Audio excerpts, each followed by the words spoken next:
Here's what you need to know about cortisol in addiction and recovery, and why early recovery can feel the way it does. When cortisol stays elevated for long periods, it creates a cascade of problems. It increases substance-seeking behavior. It impairs your memory and your sleep. It weakens your immune system. That's why early recovery can feel edgy, foggy, and exhausting all at once. And here's the key connection to the addiction cycle we talked about in week 1.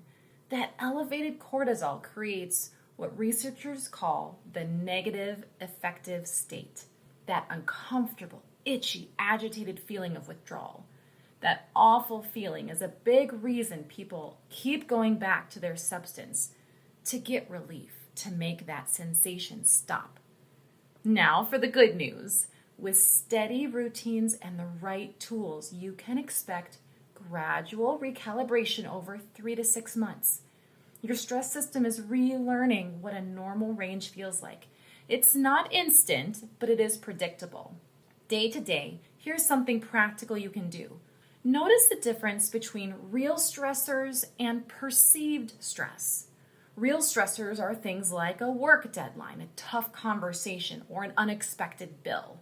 Perceived stress is what happens in your mind, catastrophizing, ruminating, replaying the same worries over and over. Here's what matters.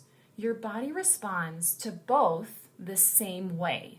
When you're lying in bed imagining worst-case scenarios, your adrenals don't know the difference between that and an actual emergency. They release cortisol either way.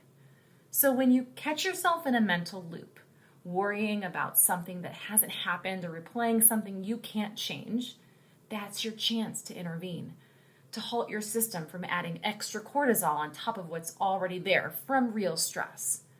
Recovery is about teaching your body that it's safe, and part of that teaching happens in how you handle your thoughts.